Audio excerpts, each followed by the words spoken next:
Hello and welcome to a new video. In today's video we're going to take a look at me being wrong. I said in my top team video that I don't think that Shadow Alolan Marowak is going to have a lot of play in this current meta.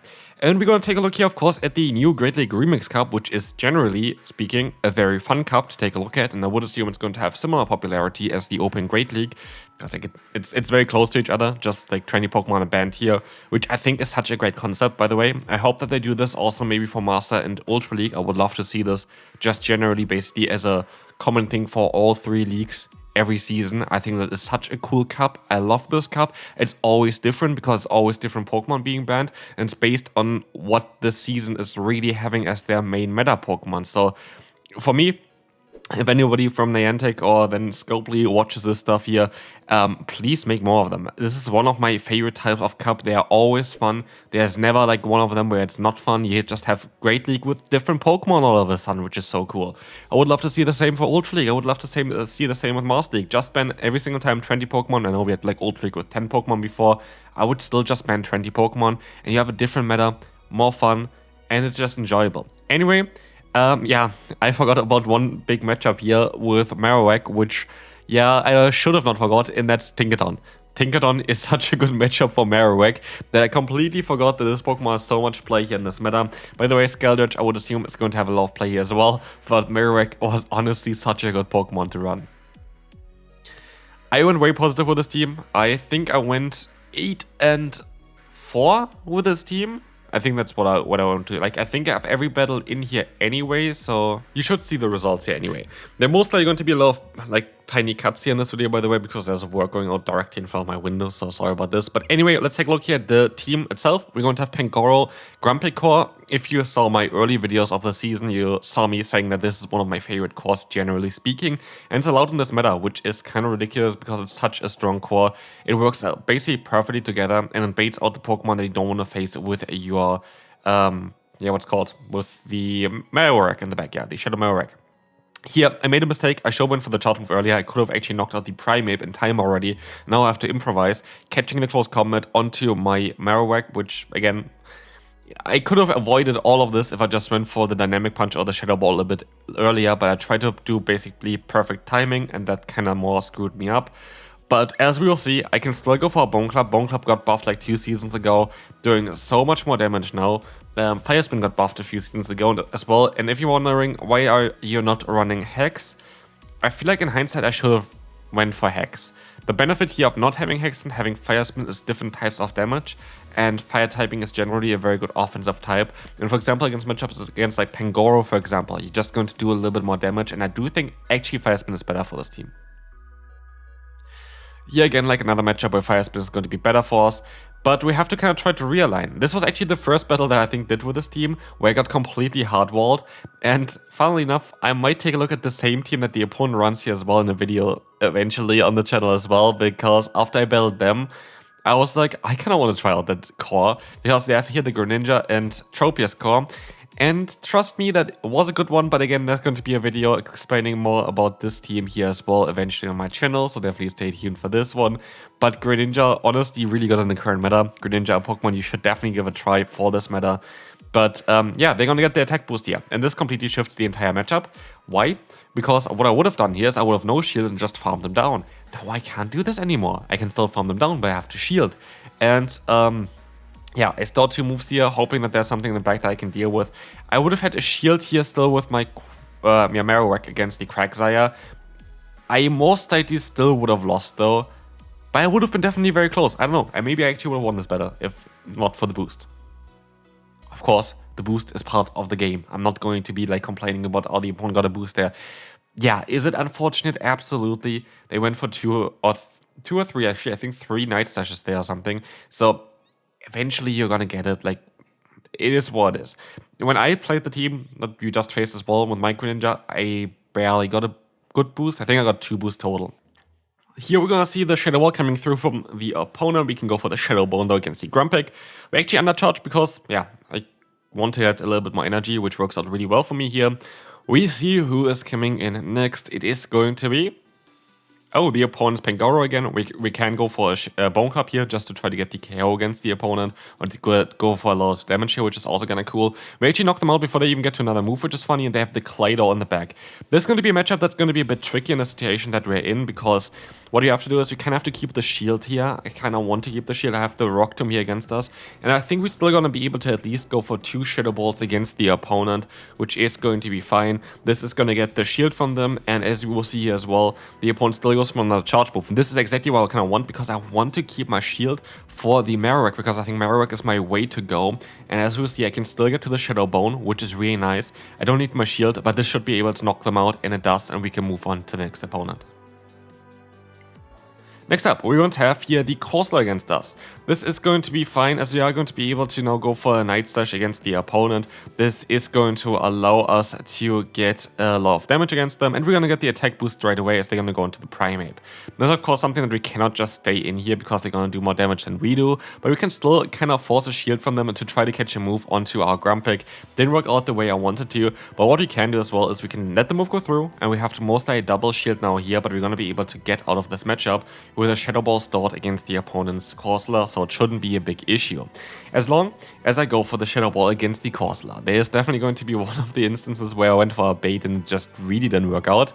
But I don't know if this was this one. Let's find out here. The opponent is going to go into... Now we're going to go for the Shadow Ball straight away, trying to get the KO against the opponent. I think this is the right call as well. They decide to use a shield here, and I still would have been able to get to a move, but they go into the Pangoro, which is actually even better for me, because now I can go for a Dynamic Punch, go for the full farm now with the Marowak, and I'm fairly certain I could be able to survive a hit here, which would allow me to reach even another charge move, which I need to get to anyway. Night Slash is coming through, not going to be enough. Could have went for the Shadow one as well, but I went for the safe play to get some damage onto them, which is also the correct play as we're going to move on now to the next opponent. Shadow Granbull, another Pokemon that I actually find quite interesting for the meta, as people are not going to really expect any Charmer. I feel like hitting them with the hardest hitting Charmer is kind of a cool idea. Anyway, we're going to see the Quagsire coming in against us, which is not ideal, but also not too bad. We're going to be able to go for the Dynamic Punch, get the shield from them, shield up as well, because we should be able to go for another Dynamic Punch, and I'm fairly certain we should be even able to realign ourselves if we're going to go for another charge move here soon, as we are going to be able to win this matchup here in the 2-shield scenario. We do enough fast move pressure. Here they still get to another move, which is really unfortunate, but we can use a shield here as well. I'm curious if they're going to go back into their Charmer, which they're very likely going to do here. They're going to take the time, they go back into that Charmer. I can only go for one Dynamic Punch here. I'm not going to get to the Shadow Ball, so that's the right play to do here. The right play to go for the bait there, but sadly they're going to have a Pokemon that I don't like. It's going to be the Swampert, but luckily we are going to be able to get the boost, which really doesn't matter at all here. Spoiler alert for the boost. I know it wasn't on the screen yet, but I remember the battle. But yeah, it doesn't matter because they can knock us out, and now we have nothing for the Swampert anymore. I feel like Mud Boys seem very, very good so far in this meta, I guess because like Credilli and Superior are both banned, which means there might be some play for a different grass type. Anyway, next opponent, we're going to see here a great Ghost Force. We're going to see the swap out into the Primate, and we can take the first hit. We're going to be able to pressure the first shield from the opponent as well with the Dynamic Punch. Actually, they're going to outspeed us here because, we're actually going to just barely outspeed them. We should be able to outspeed them as well. We're going to be able to get the KO, and they play it really well because what they do here is just going to go for the full farm now. We see the Hex on this Pokemon, which I think is the better move for the current meta here as well. I do agree with that play. They're going to get a ton of energy, which allows them here to get to a Dynamic Punch super fast. And I know that at this point they actually have 2 Dynamic Punch stored already, forcing both of my shields. But I couldn't really swap out here as well because Marowak doesn't really like this matchup. But at least I can still go for Night Slash here, and I just want to get rid of the opponent's Dusknoir, which I'm going to be able to do. We're going to see the Gastrodon coming in. I can go for the bait here. I need to go for the bait because my backline here, again, my Marowak does not want to face this Pokemon, but they underestimate our Pangoro, and with that we're going to be able to win the battle. Good game there. We didn't even show our final Pokemon.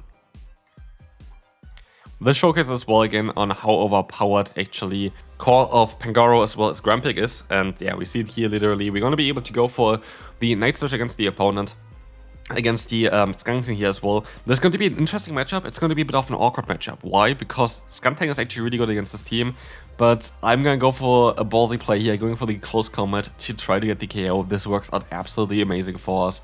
And as you'll see, they're gonna go into the Moltres. We don't have the best answers for Moltres. Well, actually our lead is really solid. We double resist the fast move.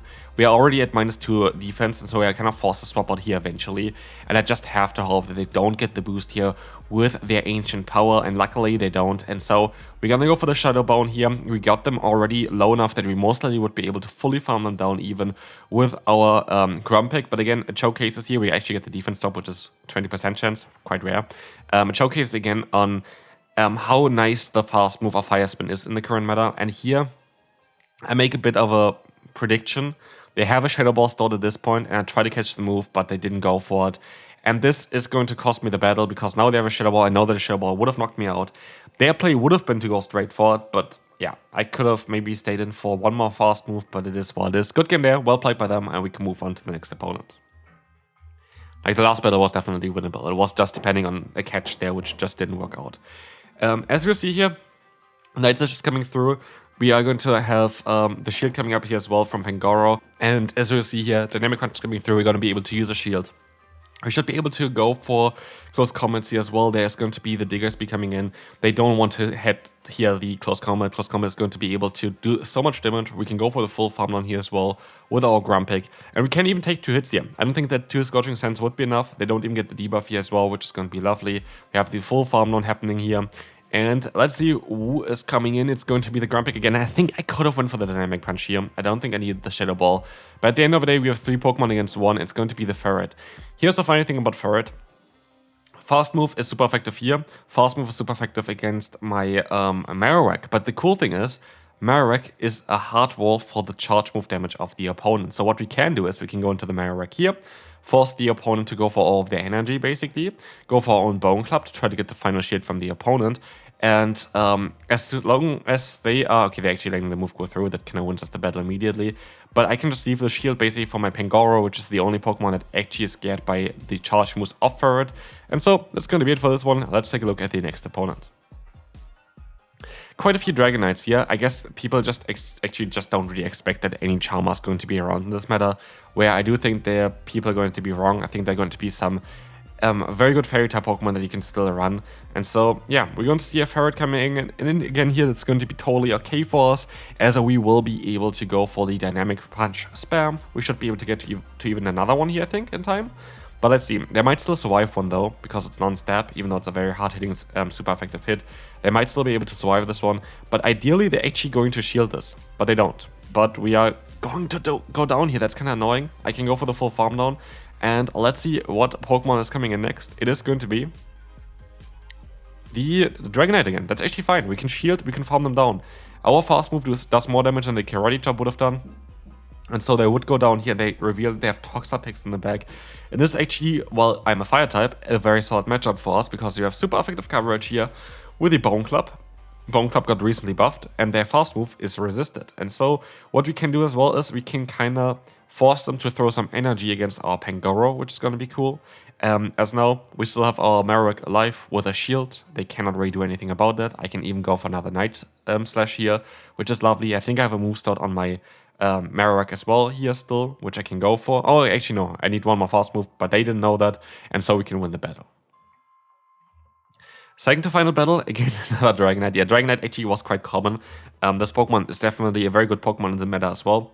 Dragonite, again, like, it's still a bit awkward though, because you have, of course, the option for the opponents to go for the Tinkaton. Tinkaton going to be a very difficult Pokemon, of course, for the Dragonite to deal with. But here I went for the bait, and this completely screwed myself over. Like, why did I do this? Like, why did I not just go for the Shadow Ball? I could have had so much damage against them. Now I just have nothing, and for no reason. And the worst thing as well is it's not even in range now for my Night Slash here, which is even worse. So, yeah. Good job me screwing up literally the battle straight away here. That's basically an impossible battle to win now. Like, that is just impossible to win. If I went for the Shadow Ball, I'm fairly certain I had a very good shot here, but it depends also on what they have in the back. I can farm them down here hopefully in time. I can at least farm them down in time. That's cool. Let's see what's coming in next. Is it going to be, again, the Corsola? It is. Like, this Pokemon should have been dead already, like, ages ago. They luckily don't get to another move, but it depends on what they have in the back. It's Charjabug. This would have been so playable. That is so annoying. Charjabug, by the way, going to be an interesting Pokemon. I want to play this thing, but with a different moveset that most people most likely would want to run. So, yeah, I have to see about that one. I think most people are going to already know what I'm referring to. Here, I sadly don't get to the Shadow Bone, so I'm going to lose, but I should have won the battle again if I just played it better. So, like, 2 battles at least here, they have misplayed quite a bit. This is the final battle, and this is also a hilarious battle. Please watch this one. And again, by the way, thanks for still watching. If you're at this point of the video, I really appreciate it. If you want to support the channel for free, subscribe, leave a like, leave a comment down below. What Pokemon would you like to see for this cup? What Pokemon do you think is going to be very good for this cup? Would really appreciate it. But anyway, Tinkaton. First one goes down. What do you mean with first one? I think you can guess at this point what I mean with the first one. We're going to have the Spiritomb coming in. That is going to be a very neutral matchup here. We can go for Shadow Bone. They decide to use a shield. That's fine. We're going to be able to resist every move of this Pokemon on the Pangoro, which is totally okay for us. And so we still have our other Pokemon left and back. What did I mean with first one? We'll see it very soon, I would say. The opponent can go for a charge move here, Rock Tomb, resist it. How can you already have Tinkaton and Tinkertough? Like, how? But if you watch this video, send me some gameplay, please. I would like to see a double Tinker team, basically, for this meta. It looks like fun. Please, if you watch this video, if you have that, or like if anyone else has like both of them built here, feel free to send me the gameplay. Link always down below for gameplay. I'm always looking for something interesting. But as you see here, we won this battle because we still don't have our Pangoro left. We have such a dominant matchup here. And as long as they don't get to 2 moves, which they definitely never going to be able to do, I will be able to win the battle. And that's going to be it for this video as well. Hope you enjoyed it. Hopefully the noise in the background wasn't too much as well. And I will see you then. Bye bye.